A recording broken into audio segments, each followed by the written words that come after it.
मुंबई की एक छोटी सी जगह में आकाश अपने माता पिता के साथ रहता है। आकाश के घर के ठीक सामने उसकी एक हम उम्र की लड़की नीलू भी अपने माता पिता के साथ रहती है। नीलू भी आकाश की हर तरह अपने माता पिता की इकलौती औलाद है। नीलू शाम को आकाश के घर आती है और आकाश की मम्मी से कहती है, आंटी आप किचन में क्या बना रही हैं? अरे नीलू बेटा आओ, आज आकाश बहुत उदास है, सोच रही हूँ आज उसकी पसंद का खाना बना दूँ। क्या हुआ आंटी आकाश को? अरे बेटा तुम तो जानती ही हो कि वह पढ़ने में कितना कमजोर है। उसका हाफ ईयरली एग्जाम में हुआ था और वो गणित से फेल हो गया। बेटा मुझे तो चिंता हो रही है कि पता नहीं वह कैसे 10वीं का फाइनल एग्जाम पास करेगा, जबकि 10वीं के हाफ ईयरली में ही उसकी यह दशा है। लेकिन उसमें उसकी भी कोई खास गलती नहीं है।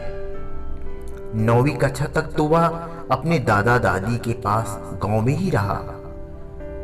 अब जब उसके दादा दादी नहीं रहे तो वह वापस यहाँ आ गया। हम लोगों ने यह गलती कर ली है। हम लोगों को उसको शुरू में ही शहर में लाना चाहिए था। दादा दादी के लाड प्यार से उसे बहुत बिगाड़ दिया था। जी शायद आप ही ठीक कह रही हैं आंटी। आकाश कहाँ है? बेटा मायूस सा अपने रूम में बैठा होगा। आज उसके पिताजी ने उसे बहुत डांटा है, तब से बोल नहीं रहा है। जाओ देखो शायद तुमसे बोल बैठे। अच्छा आंटी मैं तुम लोगों के लिए चाय बनाकर कमरे में ही ले आती हूँ। इतना कहकर नीलू फर्स्ट फ्लोर पर आकाश के रूम में चली जाती है। आकाश मायूस था, खिड़की के पास खड़ा बाहर को देख रहा था। नीलू खुले दरवाजे को खटखटाती है। अरे मैंने पूछा क्या मैं अंदर आ सकती हूँ? आकाश एक नजर नीलू की तरफ देखता है और फिर मुंह फेर कर खिड़की के बाहर देखने लगता है। नीलू रूम में घुसकर पूछती है, अरे भाई मुझसे क्या नाराजगी है? मैंने तो तुम्हें थोड़ी डांटा है। आकाश कुछ नहीं बोलता है। नीलू चुपचाप बेड पर बैठ जाती है। अच्छा मैं भी देखती हूँ कि कब तक तुम मुझसे बात नहीं करते हो। आकाश गुस्से से बोलता है, मुझे किसी से कोई बात नहीं करनी है। थोड़ी देर बाद आकाश की माँ चाय लेकर आती है। नीलू बेटा चाय रख दी है, अपने भी पी ली और उसको भी पिला दो। माँ जी ये तो कुछ बोल ही नहीं रहा है। बेटा अब तुम ही समझाओ कि अगर मन लगाकर नहीं पढ़ेगा तो कैसे हाई स्कूल का एग्जाम पास करेगा? बेटा पिताजी को गुस्सा आ गया तो उन्होंने तुमको डांट दिया। अच्छा ठीक है तुम लोग चाय पियो, नीचे जाती हूँ मैं। माँ जी के जाने के बाद नीलू रूम का दरवाजा चिपका देती है और आकाश के साथ खड़ी होकर प्यार से अपने हाथ से उसका चेहरा अपनी तरफ करती है। क्या अभी तुम्हारा मूड नहीं बदला? आकाश कुर्सी पर बैठ जाता है।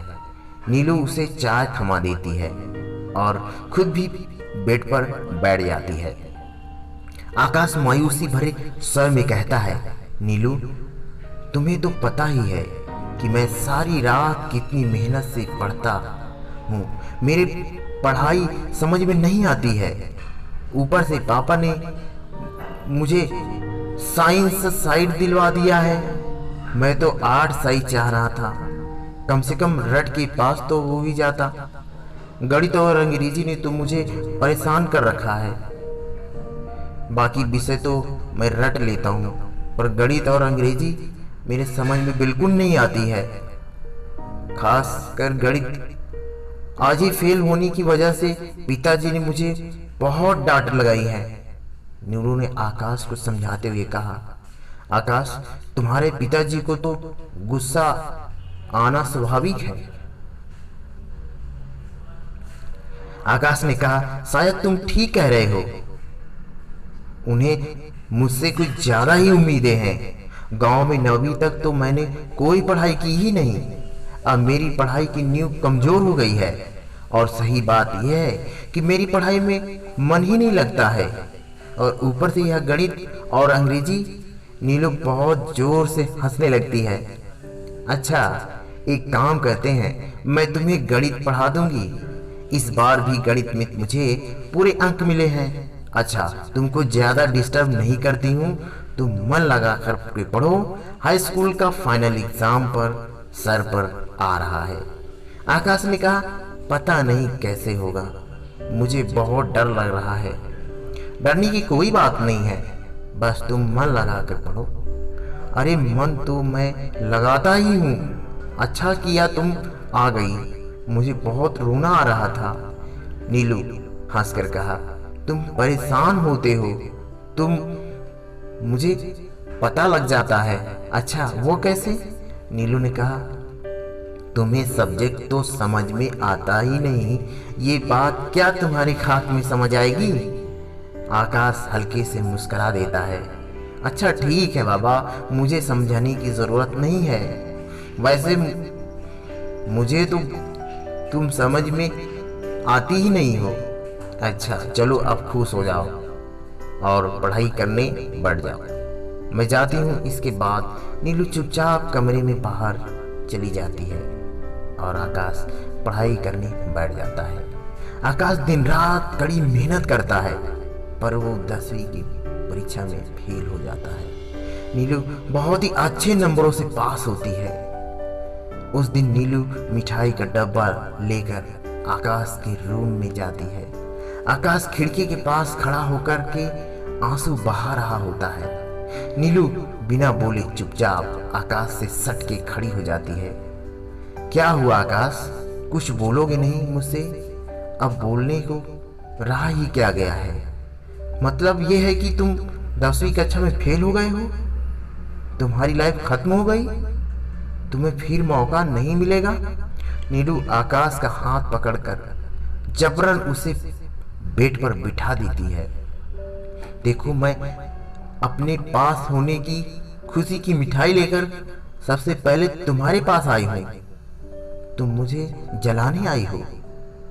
तुम ऐसा कैसे सोच सकते हो कि मैं तुम्हें चिढ़ाने आई हूं? आकाश, मुझे तुम्हारे फेल होने का बहुत ही दुख है। मुझे पता है तुम्हें भी अपने फेल होने का दुख है, लेकिन कम से कम मेरे पास होने की खुशी तो तुम्हें होनी चाहिए ना।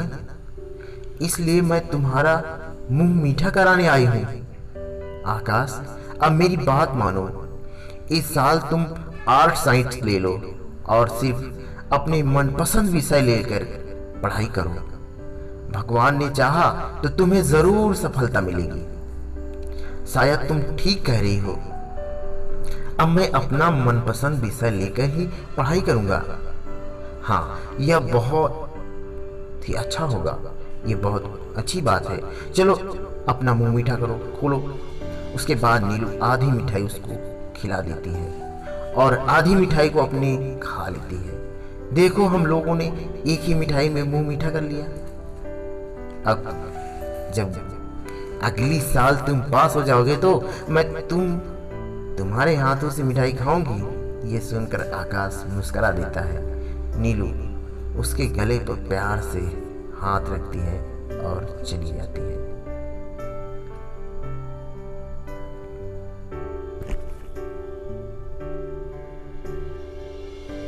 धीरे धीरे समय बीतता जाता है। आकाश मन लगाकर पढ़ाई करता है और 3rd डिवीजन में हाई स्कूल एग्जाम पास करता है। उस दिन नीलू खुशी से उसके घर आती है और उसके हाथ में मिठाई खाती है। देखो, मैंने कहा था ना कि तुम पास हो जाओगे। क्या नीलू, यह भी कोई पास होना हुआ? मेरे मात्र 35% नंबर हैं। पिताजी मेरे नंबर देखकर हंस रहे थे और कह रहे थे कि तुम मेरा नंबर उन्हें अपने दोस्तों को बताने में शर्म महसूस कर रही हूँ, लेकिन फिर भी वह खुश है कि चलो हम कम से कम 2 साल में ही सही पास तो हुआ। चाहे कुछ भी कहो आकाश, ये तुम्हारी मेहनत के नंबर हैं। मुझे बहुत ज़्यादा खुशी है। अब तुम 11वीं में भी अपने मनपसंद विषय में एग्ज़ाम देना। अरे नीलू, अब मैं यह गलती दोबारा नहीं करूँगा। एक दिन आकाश अपने रूम में बैठा फॉर्म भर रहा था कि तभी नीलू ने पीछे से आकर पूछा, क्या कर रहे हो? पिताजी एक फॉर्म लाए हैं, मुझसे कह रहे थे कि जैसे मैं पढ़ रहा हूँ वैसे तो मेरा कुछ होने वाला नहीं है, इससे अच्छा है कि तुम फोर्स में नौकरी कर लो। उसी का फॉर्म भर रहा हूँ, इसी बहाने तुम देश के काम आ जाओगे। पढ़ाई करके तो तुम हमारा नाम कभी रोशन नहीं कर सकते। तुम बार बार इतना निगेटिव क्यों सोचते हो? बहुत अच्छी बात है जो तुम फोर्स ज्वाइन करना चाह रहे हो। मुझे काफ़ी खुशी है। देश की सेवा करने का मौका हर किसी को नहीं मिलता। अरे लेकिन मैं अभी सिलेक्ट कहाँ हुआ हूँ? अगर पॉजिटिव सोचूंगा तो सिलेक्ट भी हो जाऊंगा। थोड़े दिन बाद आकाश सिपाही की भर्ती होने के लिए चला जाता है, पर वह दूसरे ही दिन खाली हाथ वापस लौट आता है। आते ही पिताजी पूछते हैं, क्या हुआ आकाश, बहुत जल्दी वापस चले आए? पिताजी, बात दरअसल ये है ना कि मैं दौड़ ही पूरी नहीं कर पाया। मुझे पहले राउंड में ही बाहर कर दिया गया। अरे बेटा, मैंने सोचा था कि तुम काफी दिन गांव रहे हो तो तुम्हारी दौड़ की अच्छी खासी प्रैक्टिस होगी। ठीक है, चलो अपनी 11वीं की पढ़ाई जारी रखो। आकाश की माँ, पता नहीं यह लड़का कुछ करेगा भी नहीं, मैं तो हमेशा अच्छा ही सोचता हूँ। माँ पिताजी को समझाते हुए बोलती है कि कोई बात नहीं, पर बेटा लगा तो रहता है। हाँ, यह तुम ठीक कहती हो। कम से कम जो है मैं जो कहता हूँ उसे मानता तो है। आकाश माँ से कहता है, मैं नीलू के घर जा रहा हूँ, अभी थोड़ी देर में आऊँगा। ठीक है बेटा। नीलू कमरे में बैठी पढ़ रही होती है। उसको देखते ही आश्चर्य से कहती है, अरे आकाश, अभी तो तुम कल ही गए थे, आज वापस ही चले आए? एग्जाम नहीं हुआ क्या? आकाश निराश भरे आंखों से कहा, कहीं ऐसा न हो कि मैं एग्जाम में फेल होने का रिकॉर्ड बना लूं। क्यों, क्या हुआ? अरे मैं पहले राउंड में दौड़ में ही बाहर हो गया। चलो कोई बात नहीं, तुम अपनी पढ़ाई जारी रखो। हाँ, पिताजी भी यही बात कह रहे थे। तुम्हारे मम्मी पापा दिखाई नहीं दे रहे हैं? पापा मम्मी को दिखाने के लिए डॉक्टर के पास गए हैं। मम्मी की हालत दिन पर दिन खराब होती जा रही है।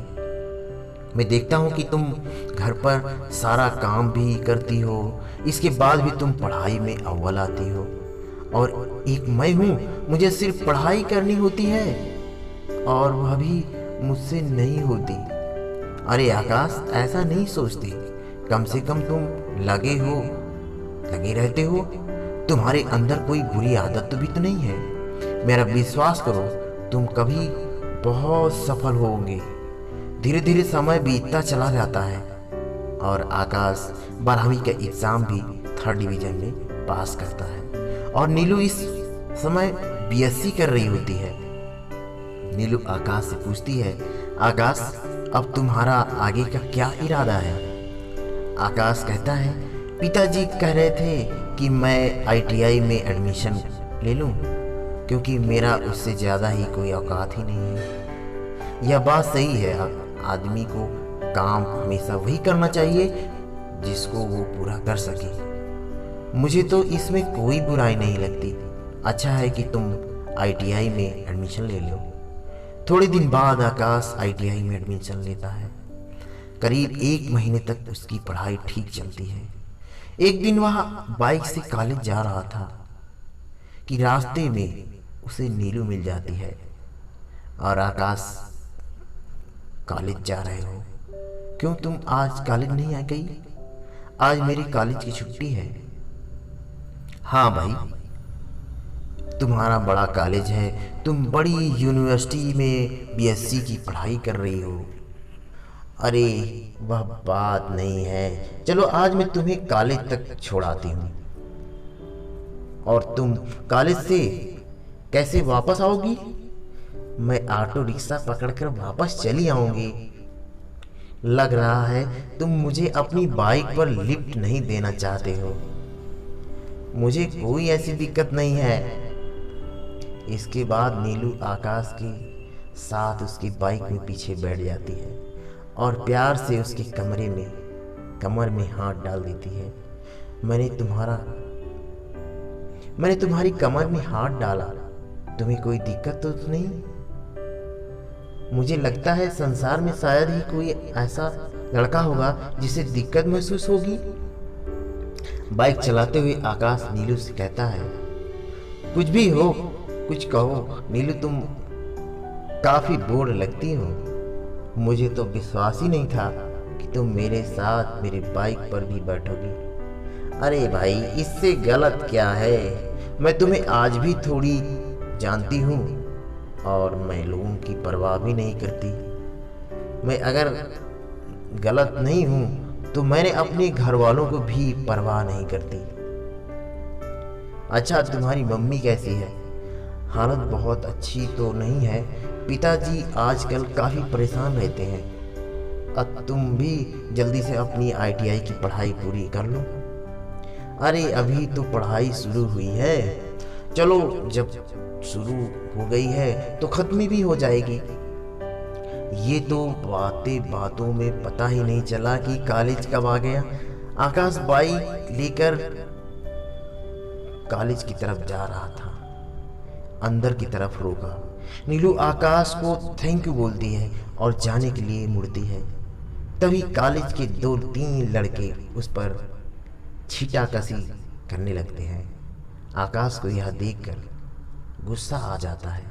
नीलू उस समय तो उसे समझा देती है और उसे क्लास में भेजकर अपनी कॉलेज में वापस चली जाती है।